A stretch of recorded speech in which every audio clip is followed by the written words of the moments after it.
बहुत समय पहले पहाड़ों और जंगलों से घिरा एक खूबसूरत गांव था। सूरजपुर गांव के लोग मेहनती थे। कोई खेती करता था, कोई दूध बेचता था, तो कोई छोटे मोटे काम करके अपना घर चलाता था।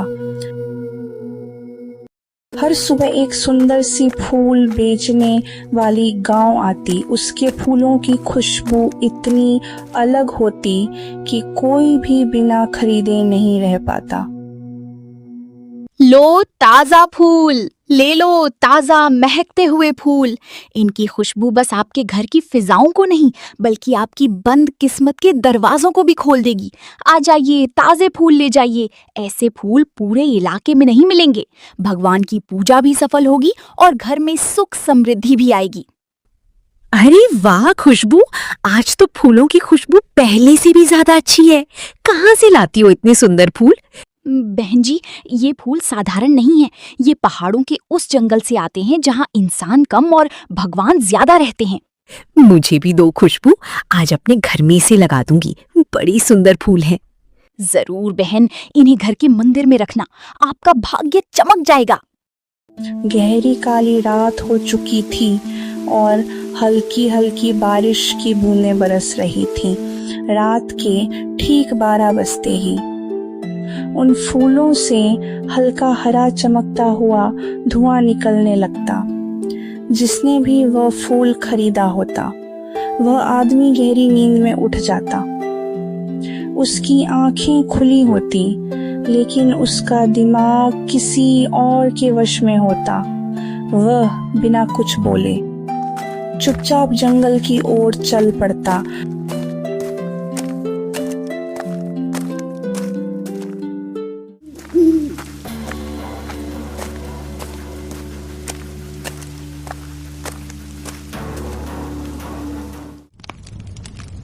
गुफा के अंदर एक डरावना तांत्रिक अग्नि के सामने बैठा मंत्र पढ़ रहा था। मेरी माया दिन ब दिन बढ़ती जा रही है। इन फूलों का जादू कभी असफल नहीं हुआ। गांव वाले सोचते हैं कि ये भगवान के फूल हैं, लेकिन उन्हें क्या पता ये मेरे वशीकरण के फूल हैं। जो भी इन्हें खरीदता है आधी रात को खुद चलकर मेरे पास आता है। अपना सोना, अपने पैसे सब मेरे चरणों में रख देता है। जल्द ही पूरा गांव मेरा गुलाम होगा। फूल वाली उस आदमी को लेकर आती है। गुरुदेव, आज भी एक आदमी अपने सारे पैसे लेकर आया है। बहुत अच्छा, उससे सारे पैसे गहने लेकर इसे वापस भेज दो। सुबह इसे कुछ भी याद नहीं रहेगा।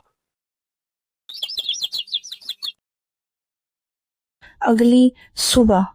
अरे, मेरी 5,000 रुपए कहाँ गए? रीना, तुमने कहीं मेरे 5,000 रुपए देखे हैं? मैंने तो नहीं देखा है। आप ही कहीं रखकर भूल गई होंगे। क्या आपको याद नहीं? वो तो मुझे याद नहीं रीना, कहाँ रख दिया मैंने पैसा। खैर छोड़ो, तुम देखना कहीं घर में ही हो गई। एक के बाद एक ऐसी घटनाएं होने लगी। एक दिन कुछ लोग गांव की चौपाल पर बातचीत करते हैं। अरे भाई, ये समझ में नहीं आ रहा। मेरे घर का दरवाजा भी बंद था, ताला भी नहीं टूटा, फिर भी 10,000 रुपए गायब हो गए। आखिर कोई बिना अंदर आए चोरी कैसे कर सकता है? रामू, तुम्हारे घर ही नहीं, हमारे घर के पैसे भी नहीं मिल रहे। मेरी पत्नी के सोने के कंगन गायब हो गए। पहले मुझे लगा शायद कहीं रखकर भूल गए होंगे, लेकिन अब तो यकीन हो गया है कि गांव में कोई बहुत चालाक चोर घूम रहा है। मैंने तो रात में किसी के पैरों की आहट भी नहीं सुनी। ऐसा लग रहा है जैसे चोरी इंसान नहीं, कोई जादू कर रहा हो। मेरे घर से सोने की अंगूठी भी गायब है। अगर यही हाल रहा तो हम लोग मेहनत करके भी क्या करेंगे? कमाओ दिन भर और सुबह उठो तो सब गायब। धीरे धीरे पूरा गांव परेशान हो जाता है और उधर खुशबू और तांत्रिक के मन में नई योजना चल रही थी। खुशबू, अब तक तुमने बहुत अच्छा काम किया है। गांव वालों के पैसे और गहने मेरे पास आते रहे हैं, लेकिन अब मुझे उससे भी ज्यादा कमाई करनी है। शहर में कुछ ऐसे लोग हैं जो बच्चों की तस्करी करते हैं। अगर हम एक बच्चा उनके हवाले कर दें तो बदले में हमें लाखों रुपये मिलेंगे। इसलिए आज रात मुझे एक छोटा बच्चा चाहिए। गुरुदेव, मैंने लोगों को धोखा दिया, उनके पैसे चुरवाए, लेकिन किसी मासूम बच्चे को उसके माँ बाप से अलग करना ये बहुत बड़ा गुनाह है। अगर गांव वालों को पता चल गया तो वे हमें जिंदा नहीं छोड़ेंगे। डरपोक मत बनो। पैसे कमाने के लिए दया नहीं, चालाकी चाहिए। तुम बस ऐसे घर में फूल भेजो जहां छोटा बच्चा रहता हो।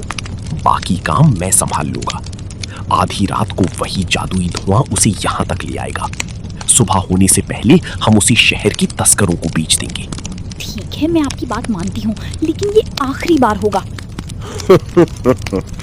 आखिरी बार नहीं, ये तो बस शुरुआत है। अगले दिन फूल वाली मजबूरी में एक घर में फूल बेच देती है। रात के 12 बजे बच्चा भी जादुई धुएं के असर में घर से निकल पड़ता है।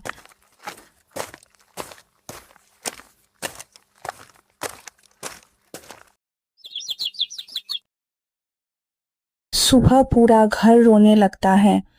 मेरा बेटा कहाँ चला गया?